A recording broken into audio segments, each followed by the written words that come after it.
Listen, a lot of people have been hyping up the Spider-Man movie as if Miles Morales himself saved them from a bank robbery. Like, with a franchise so full of reboots on one of the most iconic characters, there's bound to be critics. There's those of little faith who don't like Toby for some reason. Everyone but like 3 people like Garfield's movies. And my boys Browntable and HiTop have got great videos on why Homecoming didn't feel so good, but everyone seems to be agreeing with this one. It's getting Oscar buzz, they released it before it was even meant to be released, and everyone, including my dad, keeps calling me up saying, dude, have you seen the new Spider-Man movie?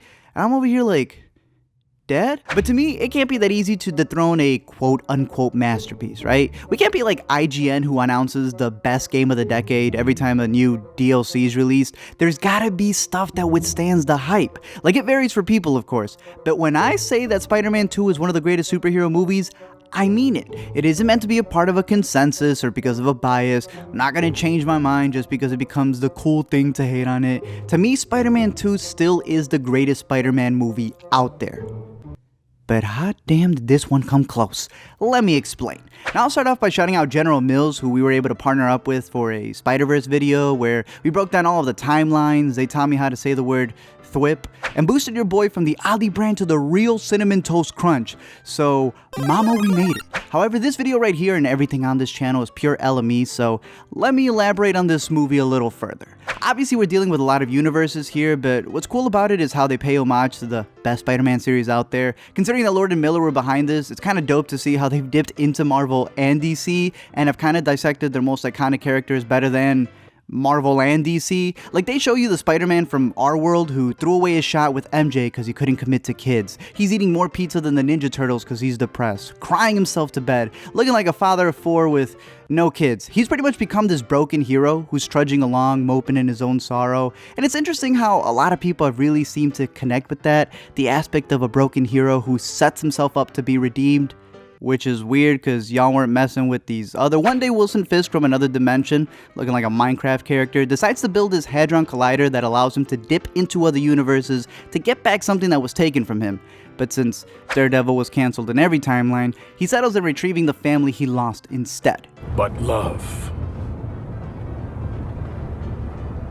is the perfect prison. That's where Miles Morales comes in, who's getting used to his new school, and let me give props to this character right here. You know, I've always been very against properties just giving hand-me-downs and calling that diversity. You know, they just swap out a character that's been around for like 50 plus years, and instead of creating an original character that can stand their own, they just give them, like I said, the hand-me-downs to a character that's already established. Miles Morales isn't that. That's why I've always been a fan of Miles and Batman Beyond, because Peter Parker and Bruce Wayne still exist in those universes. They're just the next to take the mantle, and they do it in their own way. So for those complaining that it's ruining the Spider-Man you know, when it's not, but there's like 40 Peter Parker series on the shelves right now.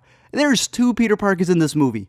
He ain't going nowhere. But I love how Miles is pretty much a reverse Peter Parker, where his uncle ends up being a villain known as the Prowler, who sacrifices himself, and that kind of becomes the thing that pushes Miles forward the same way that Ben's death did for Peter. And it's Miles' whole perspective as well. Like, Peter will go to a cafe while Miles goes to a bodega. Peter's soundtrack back in the day was helmed by Nickelback and Sum 41, while the new one's got Ski Mask, Vince, Post Malone, Black Post Malone, and it's even things like Miles' shoes that are referenced multiple times throughout the movie, things that I know some people aren't going to see as a big deal. They'll think it's corny to put so much attention on shoes, but that's probably because they're sporting the Evan Hansen 7s. These things do matter. Obviously, he ends up getting bit by a spider and starts sticking to everything, which at first he thinks it's just because he's a teen, but then he realizes he's freaking Spider-Man. That's when the OG Peter Parker comes to this dimension and realizes that things are a bit different. Like, instead of kinky boots, it's kinky heels. Snapchat is Pick-a-Boo. There's From Dusk Till Dawn, Blue Man Group, but they're red. Planet Englewood instead of Hollywood. A remix of Starboy and Coloring Book.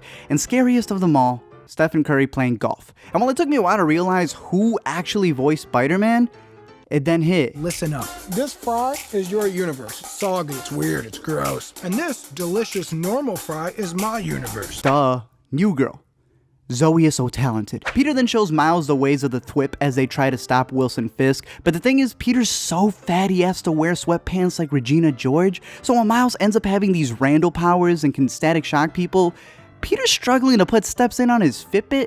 They end up coming across the scientist who built the Hadron Collider using the divination spell she didn't teach Harry, but then we realize that she's this dimension's Doc Ock. They escape and end up running into 4 other spider people in order for Sony to flex her animation skills. There's Spider-Gwen, who I thought was pretty cool, even though they could have gone a little bit deeper on how she had to put down her own Peter Parker because he ended up becoming a villain in her dimension, and she kind of has those Natalie Dormer vibes going. Nick Cage, who's voicing Spider-Man Noir, who I thought was the funniest of the group. Big Hero Penny, who I thought was fine. And Peter Parker, who had the best closing quote out of them all, even though the rest of the time that he was on screen, he just reminded me of Wilbur from Famous Daves. But together they gotta find a way to go back home since they're all glitching more than Penelope, and even though the MCU has been trying to push this whole Stark-Parker father-son relationship because we know Tony's bound to have a kid soon and retire to be a dad, Sony beat him to it. I was actually really surprised how well that theme of fatherhood was executed. Like, there's Uncle Aaron, who not only teaches them how to talk to girls, but gives them the finishing punch to save the day. His own dad, who recognizes the disconnect that he not only had with his son, but with protecting the city. And of course, Peter, who wasn't ready for kids, taking Miles under his wing and realizing that with his great power and MJ, he can take on that great responsibility. Thank you guys for checking out this video. I'm curious to know your thoughts down below in the comment section. I'm pretty sure most of you have seen this movie. Like I said, as I mentioned them in the beginning, highly recommend Browntable's video and HiTop's video. HiTop, he's a Spider-Man freak, so there's a bunch of videos you can check out on his. And Browntables has been blowing up recently because of the way that he covered CGI, and he gives really good points for it. So definitely check out both of their stuff. It's really good.